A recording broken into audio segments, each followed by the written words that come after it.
Archel 95,7 kami ada bersama Anda. Sahabat Archel, saat ini Mei Junandi dan juga kru yang bertugas, kita lagi jalan-jalan lagi, kita sambangi lagi beberapa UMKM yang ada di Kabupaten Sukabumi.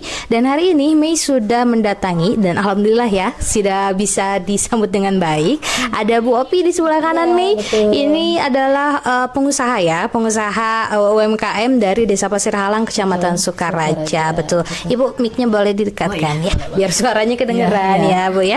Ibu mohon maaf diganggu hari ini. Kita mau ngobrol tentang usaha khususnya tempe ya. Sebenarnya punyanya Bu Opi itu 3G snack gitu kan. Ada beragam snack, tapi yang hari ini banyak apa ya, bisa dibilang pemesanannya banyak tuh di tempe ya. Tempe cihuy. Tempe cihuy ya. Kenapa tempe cihuy sih Bu manggilnya? Maksudnya sebutannya kenapa cihuy? Kalau cihuy kan biasanya identik sukro gitu kan, pilus. Kalau ini kenapa cihuy tempenya? Ya, kebetulan pertama kali ketika orang ada yang mencoba tuh, ada yang membeli.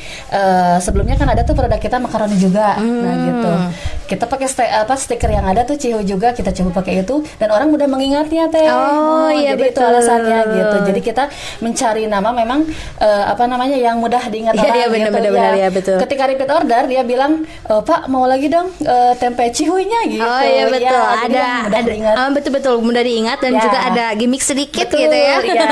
Ada nyentriknya sedikit. Tapi pilihnya kenapa? Karena sebelumnya memang makaroni gitu ya. Tapi setelah makaroni kenapa pilihnya tempe? Ya, jadi sebelum makaroni juga saya ada usaha kebetulan tahu dulu. Jadi tahu tempe itu udah memang usaha yang usaha keluarga ada dari dulu ya, turun temurun. Nah, tapi ketika saya melihat tempe tahu itu kan mudah ini ya, mudah busuknya, kemudian resikonya terbuang. Nah, dari sana kita berpikir gimana ya kita bisa tetap melanjutkan atau misalkan ini usaha keluarga tapi dengan inovasi baru yang dia lebih bisa bertahan lama, lebih awet. Betul. Kita berpikir apa ya, kalau tahu kan belum nih ya kita keripik tahu gitu. Nah, paling kita di keripik tempe itu pun tempenya kita pilih keripik tempe yang tapioka atau sagu ya, karena memang menurut kita lebih unik ya daripada keripik tempe yang sudah ada mungkin ya, kayak keripik tempe yang kalau di Bandung banyak keripik tempe Bandung, tapi kita pilihnya lebih ke keripik tempe sagu ini. Betul. Karena keripik tempe itu tempe goreng, keripik tempe pasti identiknya Bandung gitu ya. Tapi ternyata Sukabumi juga punya produk kualitasnya tuh luar biasa. Ini usaha tempe ini dari tahun berapa Bu?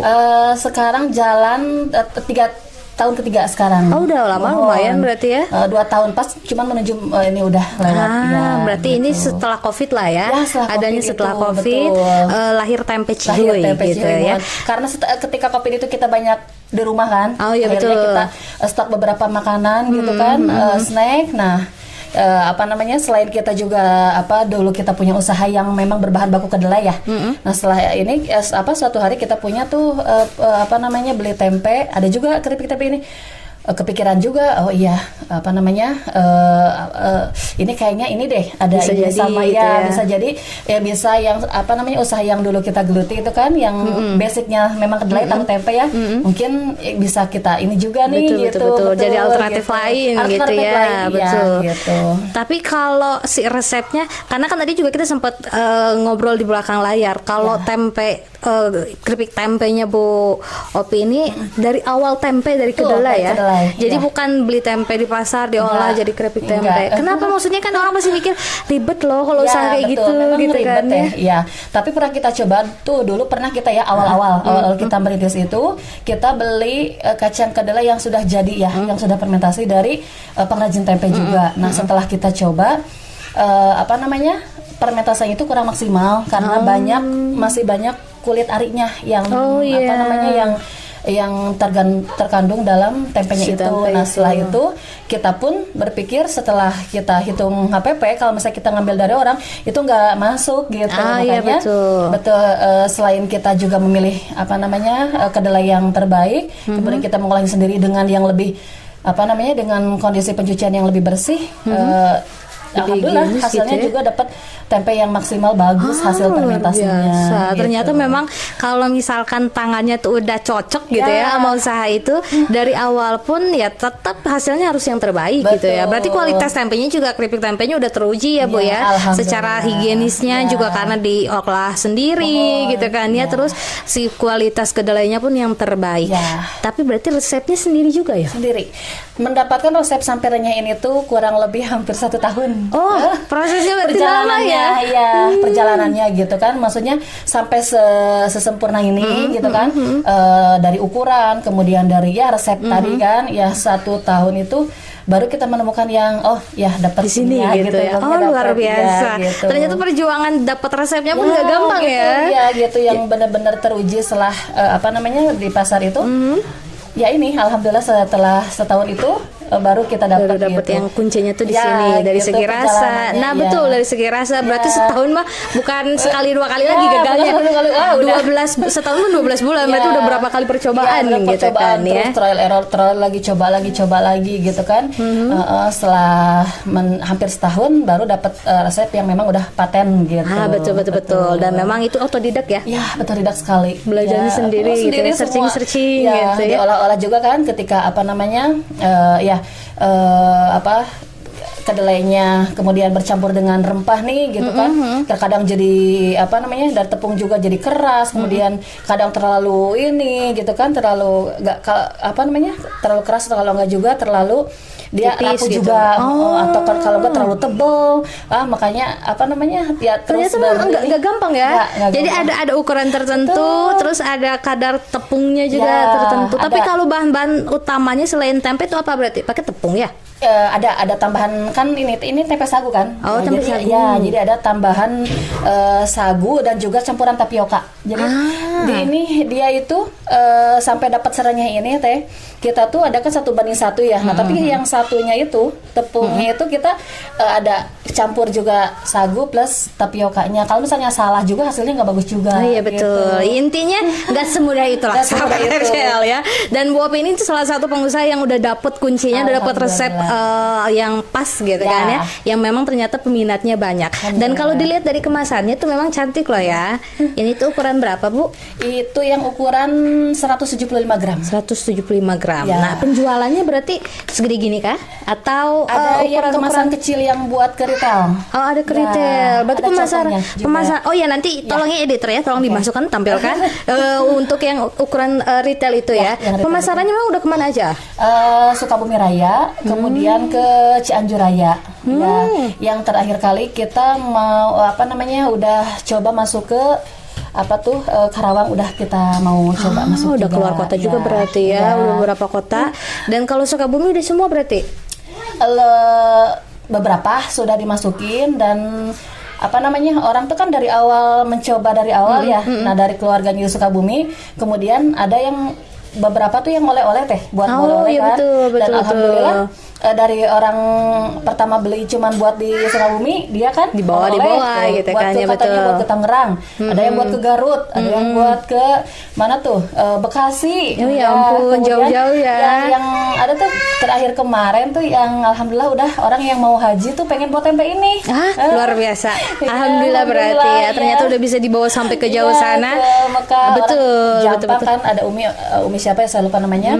Anaknya kebetulan teman saya, Bunda katanya mau tempenya tetap pengen yang ini gitu, yang mau dibuat betul. Ya, karena gitu. mungkin kangen ya, betul. Gitu. Karena memang member kali sering beli gitu kan ya. Jadi di sana lumayan lama butuh tempe nih buat dikenalin juga ke orang-orang sana. Ya, teteh kalau lihat di depan itu kan kita itu minyaknya itu udah pakai Sanko ya, karena memang beberapa kali saya coba ya, saya coba tuh pakai beberapa minyak juga dan nggak terpakai. Yang terpakai itu berarti dari minyak pun ngaruh. Minyak ketika digoreng kalau pakai Sanko itu dia langsung kering aja gitu. Enggak nggak berminyak gitu ya? Ya, enggak yang basah yang gitu. Terkandung di dalam tempe itu biasa kan kalau minyak curah itu dia ngantung. Iya, betul. Nah, kalau Sanko itu memang lumayan ya harganya juga, tapi dibanding dengan kualitas yang kita ini ya sebanding. Ya, betul. Jadi ada kualitas, ada harga, dan juga dari segi keamanan. Orang kalau makan ini kayaknya makan sekali sendiri juga kayaknya sekali nggak kenyang-kenyang ya. Orang bilang katanya gitu. nggak bisa berhenti katanya. Nah, gitu. betul. betul, karena dari tekstur, dari segi rasa semua cocok banget di lidah gitu ya.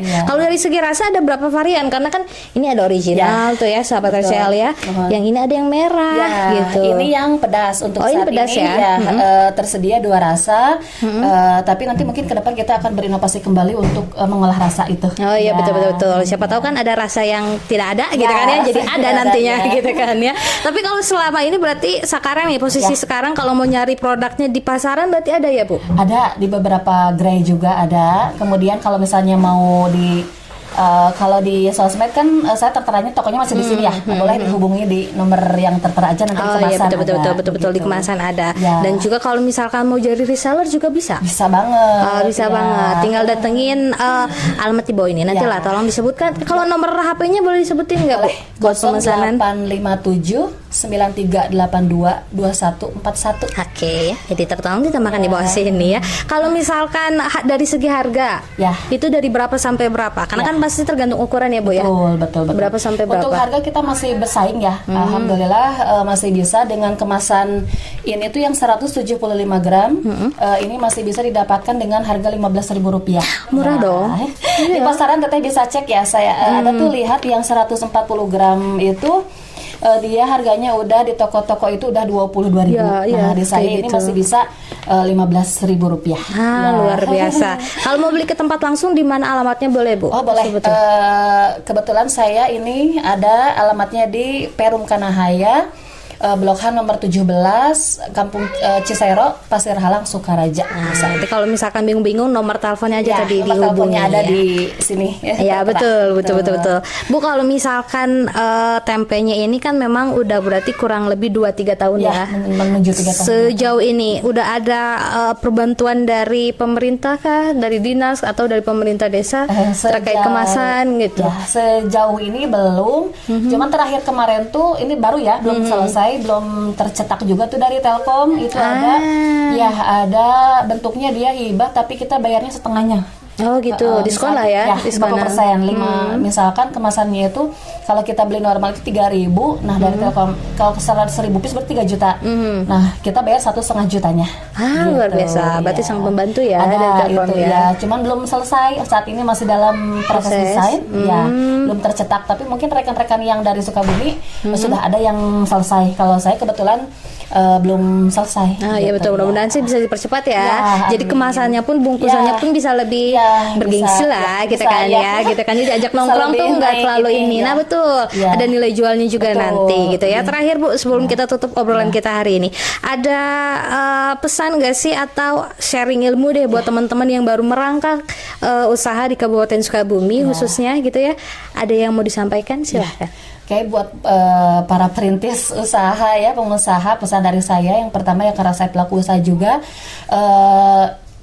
kuncinya itu ya tekuni, ulet gitu. Kemudian ketika ada kegagalan jangan menyerah, terus lanjutkan perjuangan. Insya Allah nggak ada usaha yang sia-sia, dan saya yakin proses itu selalu berbanding lurus dengan hasilnya gitu, dan Allah Maha melihat perjuangan kita gitu. Untuk para pelaku usaha apapun itu usahanya,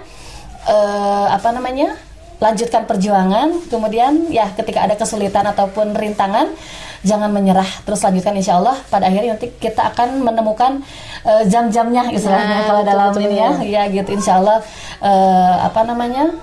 pasti kita menemukan ya dengan sesuai dengan hasil proses yang kita jalankan seperti itu. Luar biasa, betul. Quote-nya tuh jangan menyerah, karena hasil itu pasti sebanding dengan perjuangan. Nah itu kata-kata hari ini ya, sahabat RCL. Kalau gitu terima kasih Bu Alvia yang sudah mau ngobrol sama kita hari ini. Beliau ini adalah pengusaha pemilik keripik Cihuy dari Desa Pasir Halang. Sahabat RCL, itu dia obrolan kita hari ini.